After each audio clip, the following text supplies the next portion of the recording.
कल्पना कीजिए एक ऐसा यज्ञ जिसे पूरा होते ही समूचा विश्व नष्ट हो सकता था। एक ऐसा रहस्य जिसे जान लेने के बाद हनुमान स्वयं अग्नि बन गए थे। एक देवी जो लंका की धरती के नीचे अग्नि के रूप में सोई हुई थी, और एक योद्धा जिसने अपनी भक्ति से उस अग्नि को धर्म में बदल दिया।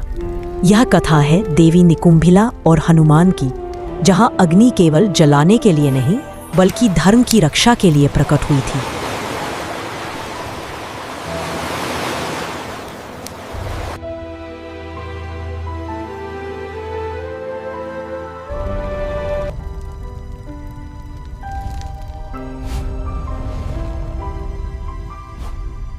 लंका की धरती पर युद्ध की गूंज थी। एक ओर भगवान श्री राम की सेना और दूसरी ओर राक्षस राज रावण का पुत्र मेघनाद, जिसे इंद्रजीत कहा जाता था।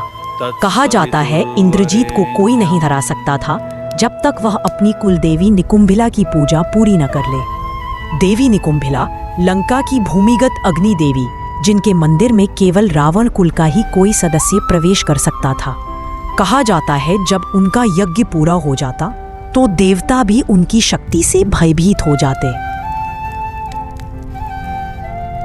पिता, आज निकुंभिला देवी का यज्ञ पूर्ण कर लूं तो राम की सेना धूल में मिल जाएगी। जाओ पुत्र, देवी को प्रसन्न करो। धर्म तो अब हमारे हाथों की कठपुतली है। प्रभु राम, यदि मेघनाद का यज्ञ पूर्ण हो गया तो कोई उसे नहीं हरा सकेगा।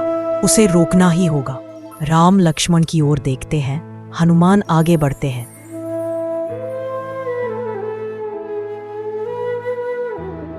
प्रभु, यदि ये युद्ध धर्म और अधर्म के बीच है तो ये यज्ञ केवल धर्म की रक्षा से ही रुकेगा।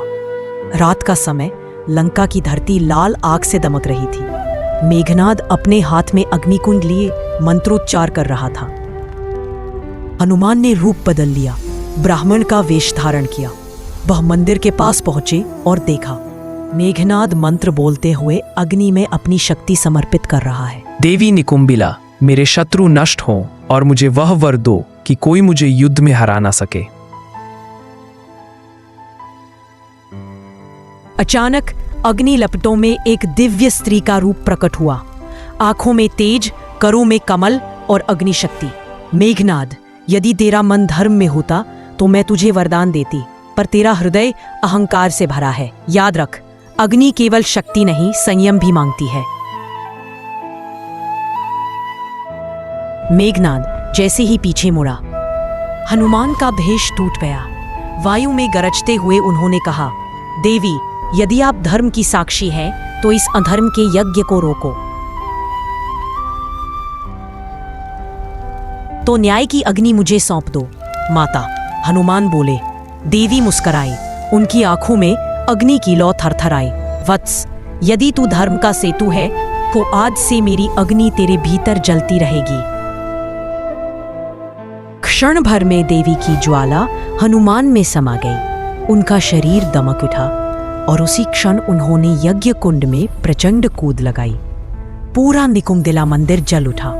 मेघनाद पीछे हट गया। ये क्या किया तूने वानर?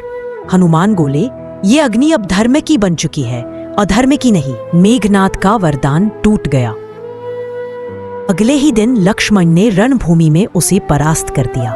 कहते हैं जब मेघनाद धरती पर गिरा तो उसकी आंखों में देवी निकुंभिला का दर्शन हुआ। उन्होंने कहा, मेघनाद, तेरा अंत तेरे अहंकार से हुआ, पर इस अग्नि को जिसने संभाला है वही धर्म का प्रहरी बनेगा। रावण का अंत हो चुका था, लंका राख हो गई थी। हनुमान समुद्र किनारे बैठे थे, अग्नि में झांकते हुए। तभी अग्नि में वही देवी प्रकट हुई। हनुमान, तूने मेरी अग्नि को धर्म में बदल दिया। आज से तुझे अग्निपुत्र कहा जाएगा। माता, मैं बस एक दास हूँ प्रभु राम का। देवी ने कहा, यही तेरा महानत्व है वत्स। जब भी कोई अधर्म बढ़ेगा मेरी अग्नि तेरे भीतर जल उठेगी और तू धर्म की रक्षा करेगा। देवी निकुंभिला की अग्नि ने हनुमान को यह सिखाया कि शक्ति का अर्थ विनाश नहीं बल्कि संयम और भक्ति है। जब शक्ति अहंकार में बदल जाए तो वह रावण बनाती है, और जब शक्ति विनम्रता में झुके तो वह हनुमान बन जाती है। असली अग्नि बाहर नहीं, भीतर जलती है। सत्य, साहस और करुणा की अग्नि। उसी से धर्म जीवित रहता है। तो जब भी आप अन्याय के विरुद्ध खड़े हों, याद रखिए, हनुमान के भीतर जलती वही निकुंभिला की अग्नि आज भी आपकी आत्मा में जल रही है।